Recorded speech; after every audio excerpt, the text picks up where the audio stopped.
This is Find Your Dream Job, the podcast that helps you get hired, have the career you want, and make a difference in life. I'm your host, Mac Pritchard. I'm also the founder of Mac's List. It's a job board in the Pacific Northwest that helps you find a fulfilling career. Every Wednesday, I talk to a different expert about the tools you need to get the work you want.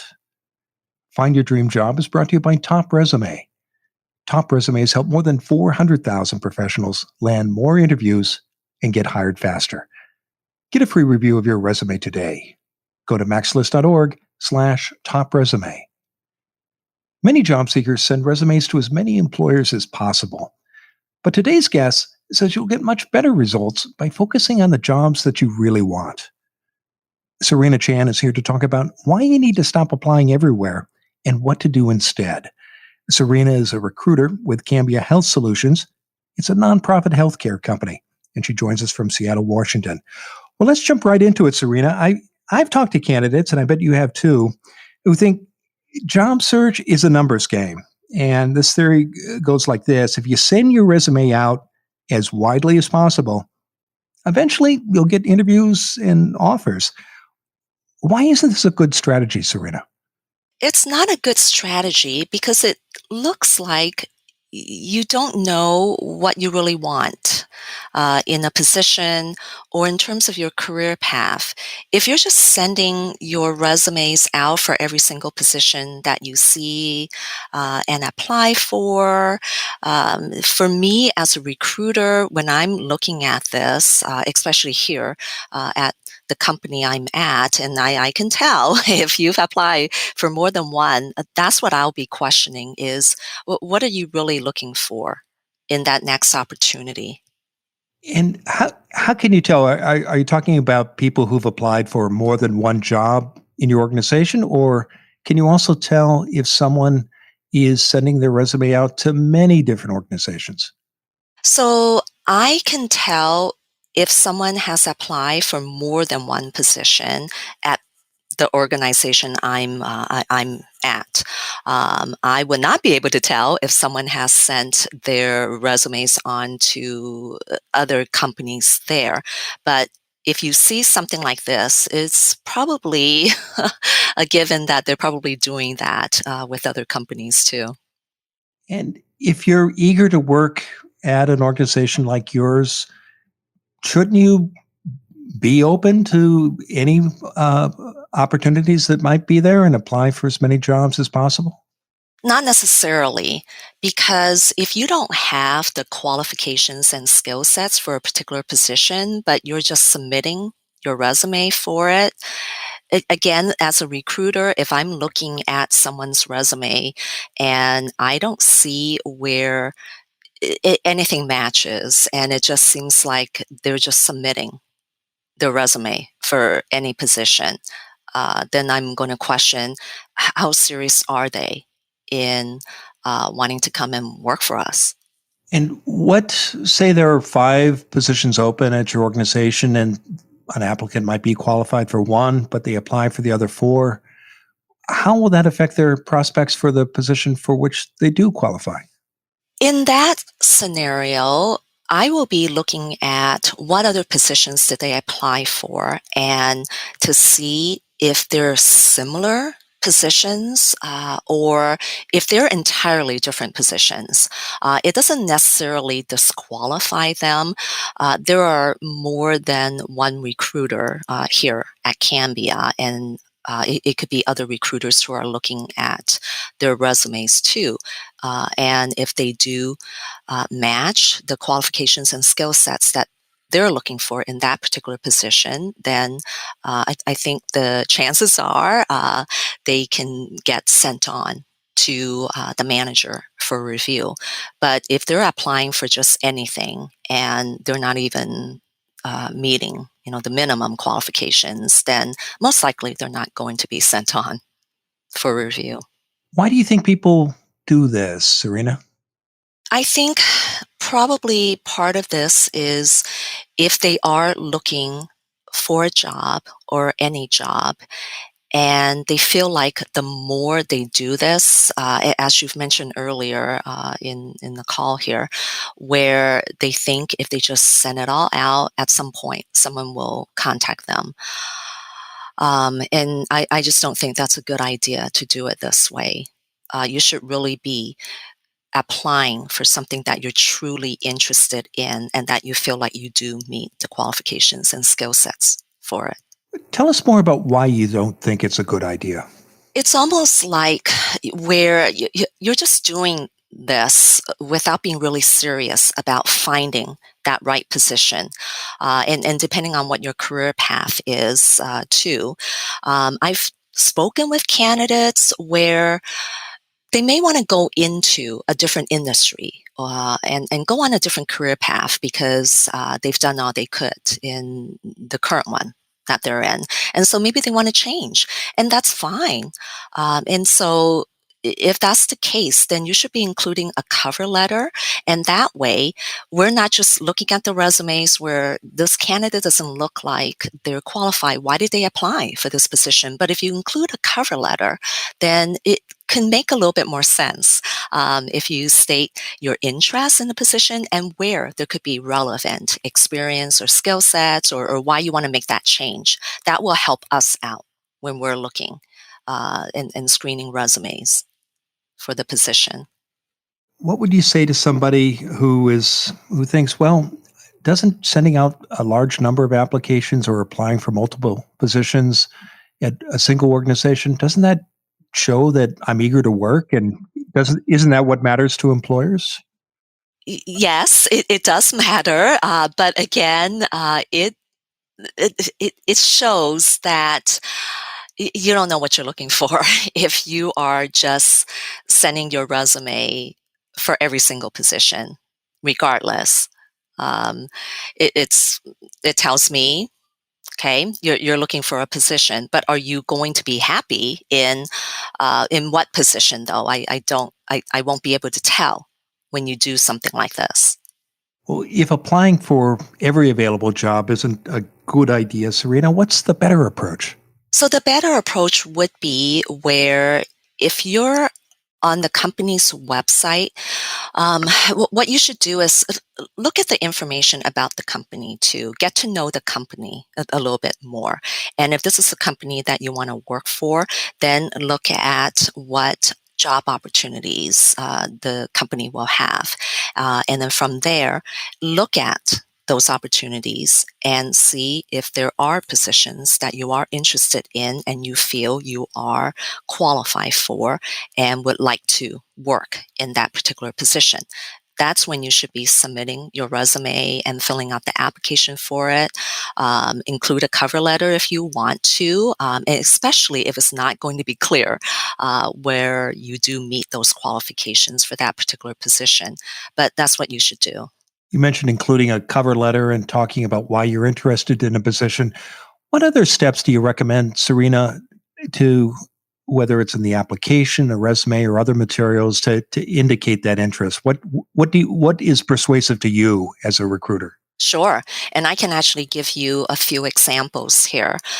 So I recruit for actuarial positions, and usually, as an actuary, they have to take these exams, and it's a commitment to being an actuary and to go through these different exams. What I would look for is when I'm screening resumes, would be on there whether they have taken at least one exam or not, because that's what the manager will be interested in. Because if we're hiring someone into this position, they have to show they can study for these exams, take these exams, and pass them because it's on the exam track.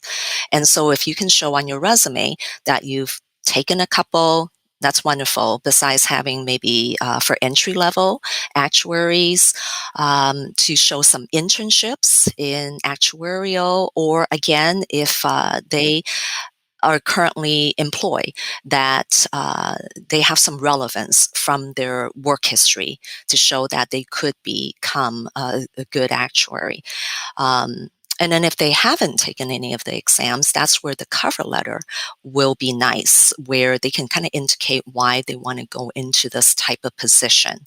And maybe they've scheduled an exam, but they haven't taken it yet. And so if they don't put that on a resume, we're not going to know. So something like that.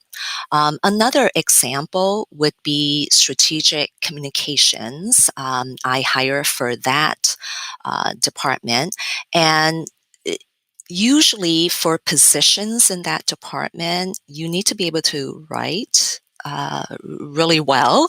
And I have a manager who wanted a cover letter, and that would determine whether somebody would move on in the process or not. Because if that cover letter is not well written, there are typos or grammatical errors, most likely they're not moving on there. And so, just a couple of examples to provide. I love those examples. I want to dig into both of them, but let's take a break and stay with us. When we come back, we'll continue our conversation with Serena Chan about why you need to stop applying everywhere. Does your resume show what you offer employers? Ask an expert. Go to maxlist.org/top resume. A professional writer will review your resume for free. Go to maxlist.org/top resume. You can use what you learned to fix your resume on your own, or you can hire Top Resume to redo your resume for you. Go to maxlist.org/top resume. Now, let's get back to the show.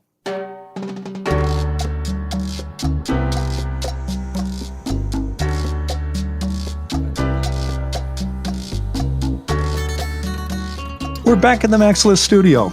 I'm talking with Serena Chan. She's a recruiter with Cambia Health Solutions. It's a nonprofit healthcare company. And Serena joins us from Seattle, Washington. Now, Serena, before the break, you were giving examples of what recruiters and hiring managers look for in applications. And I love the specific detail you provided. One thing that struck me, you talked about actuaries and the value of having taken a certain exam, how much that mattered to the hiring manager you were working with. Do you have suggestions for about how listeners can find out that information? It might not have appeared on the job posting, for example. Usually, with the job postings that we have for actuaries, it will state on there that they would need to be on the exam track. Now, we also have positions where they don't have to be on the exam track, but it will tell you. It may not list specific exams on there, but there's credentialing too. If somebody does want to be an actuary, and then and there is a way to find out. They could probably go on to the Actuarial Association. I don't remember the exact name of it, but again, whenever we have candidates applying for this position, they're pretty much already committed to wanting to become an actuary and have already listed everything on there because they know this is the type of position that they want, and there could be positions where you don't have to be on the exam track, and that would be listed on the job posting too. Do you recommend candidates reach out to hiring managers or recruiters to find out more about what might matter in the selection process? We're always happy to hear from candidates, and they can certainly do that where they can send out an email to our company. I think there's a specific email address that they can do that.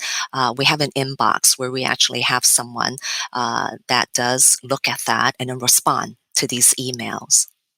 And I've spoken with other candidates where they found me on LinkedIn and wanted to know more about specific positions, and I'm always happy to speak with them about it. I'm pleased to hear that because I think many candidates worry that they might jeopardize their chances by reaching out to a recruiter or hiring manager. But has that been your experience, Serena? Not necessarily, though. I think it may be better to reach out to the recruiter versus the hiring manager. If they do find out who the hiring manager is and send an email out, the hiring manager is probably going to just forward them on. to the recruiter. So we would be the ones that they end up speaking with anyways. So it's probably better to just reach out to the recruiters if they have any questions about any of the opportunities on the website. One of the points you made that came through loud and clear is to be clear about what you want in your next job, and again, not apply everywhere.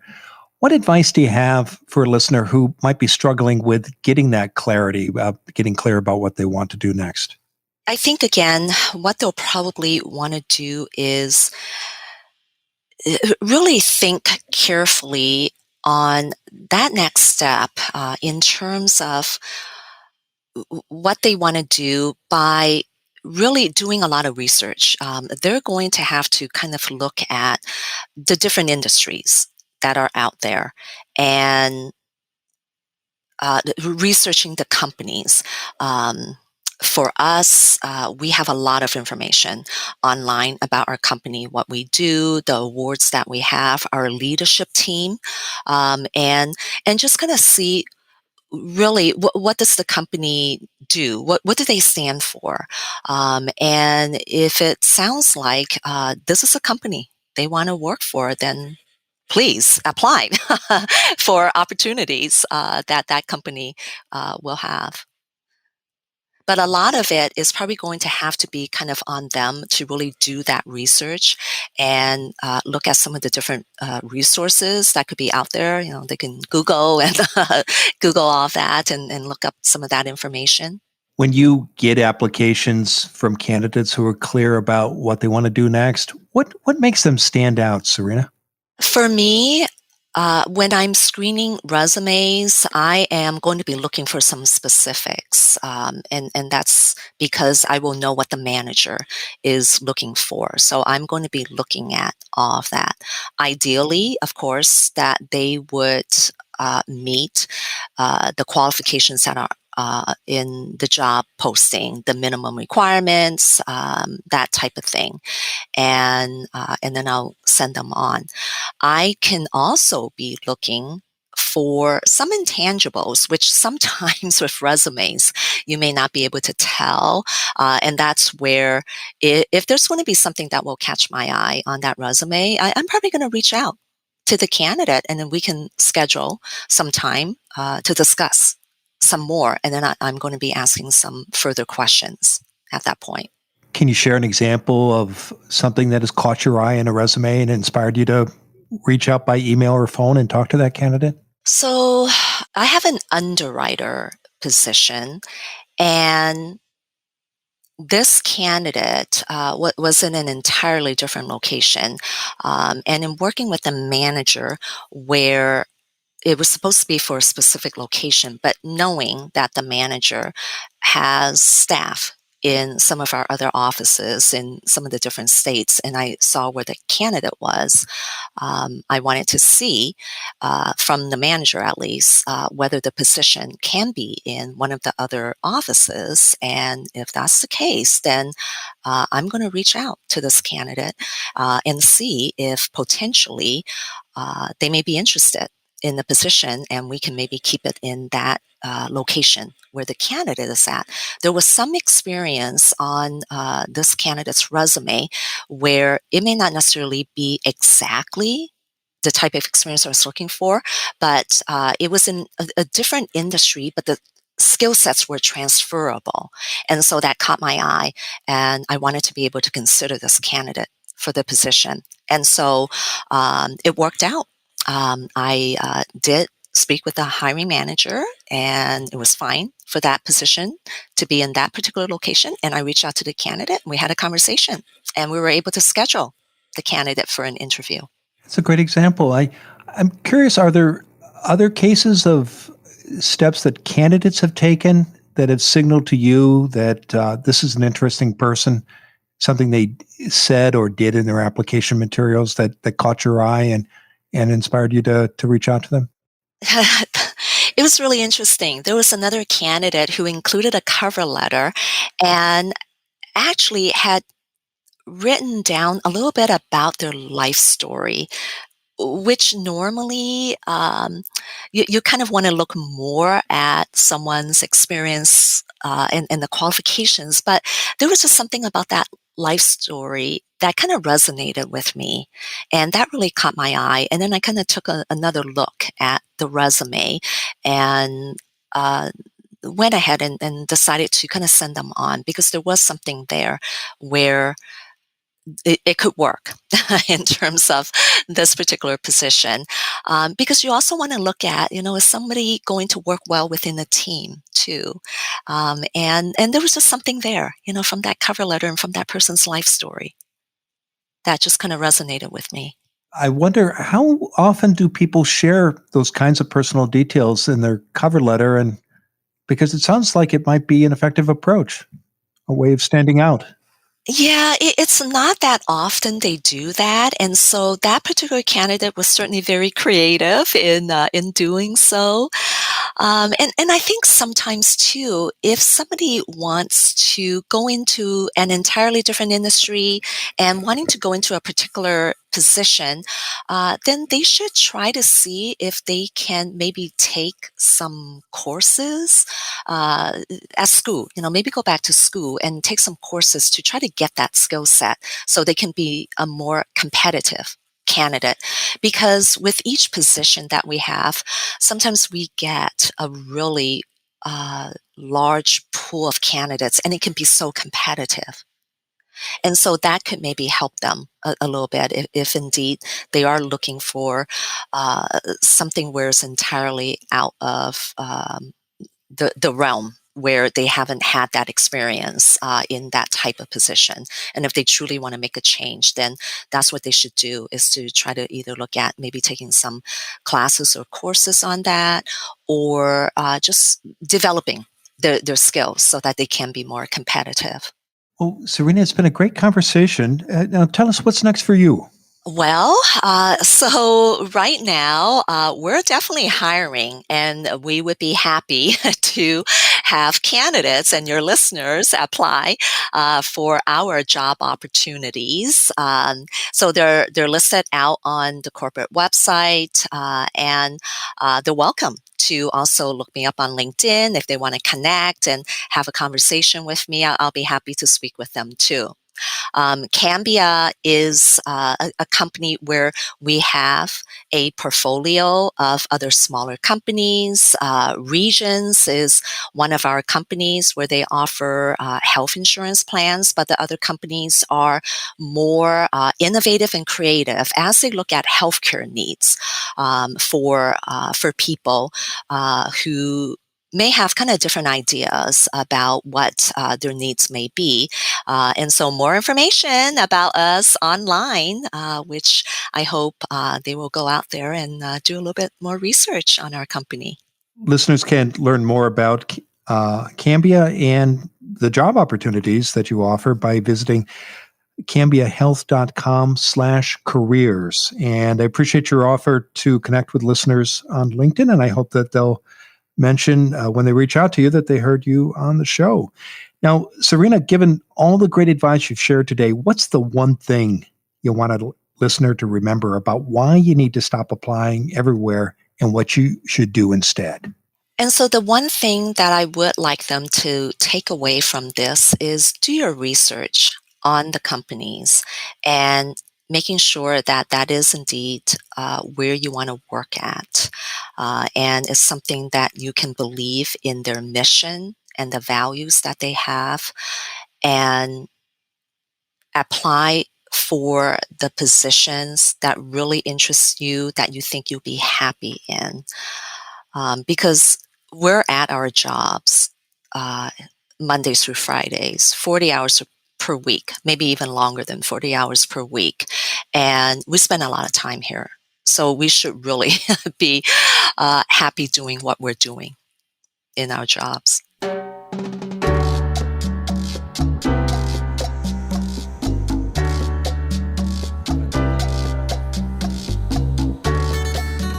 Make sure you never miss an episode of Find Your Dream Job. Subscribe to our free podcast newsletter. You'll get information about our guests and transcripts of every show. Go to maxlist.org/show notes. Again, that's maxlist.org/show notes.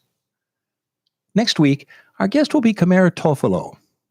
She's a resume writer, LinkedIn consultant, and job search strategist. Kamara was also recognized as a LinkedIn top voice in 2020. Not every job search tip you get is a good one. But how do you decide what advice to follow and what to disregard? Join us next week when Kamara Tofolo and I talk about job search advice you need to ignore. Until next time, thanks for letting us help you find your dream job.